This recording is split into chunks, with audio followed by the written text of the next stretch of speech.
When we talk about food struggles, the conversation is usually limited to, high prices and low income. But there's another reality that is almost invisible. The way people living with physical disabilities navigate food and nutrition in a country that is not designed with them in mind. For many people with disabilities, cooking is not just enter kitchen and go and prepare food. Our food culture heavily depends on manual labor, pounding yam, washing large quantities of vegetables or meat, fetching water in some places, and standing over heat for long hours. Now imagine doing all of that if you have a wheelchair, or if you have limited mobility in your arms or your legs. Even something as simple as fetching food from the market becomes a challenge when there are no ramps, no even floors, and are very, very crowded. Hi, I'm Essie the nutritionist, and this is episode 55 of Oh My God.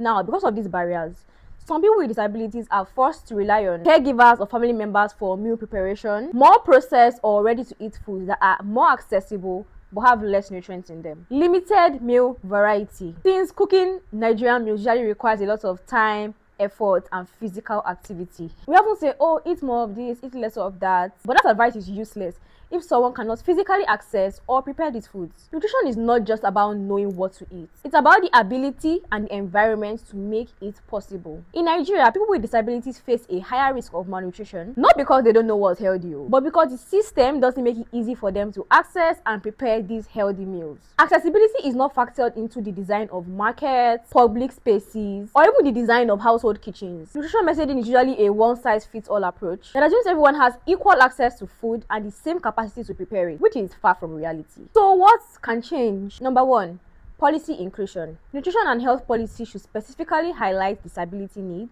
Number two, markets and infrastructure reform. We need more accessible markets and public spaces. We need ramps, we need smoother walkways, we need more elevators, we need less overcrowding.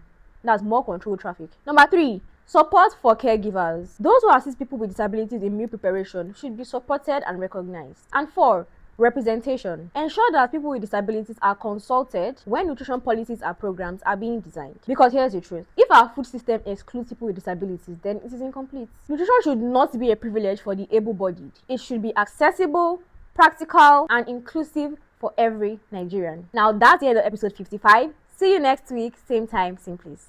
Bye.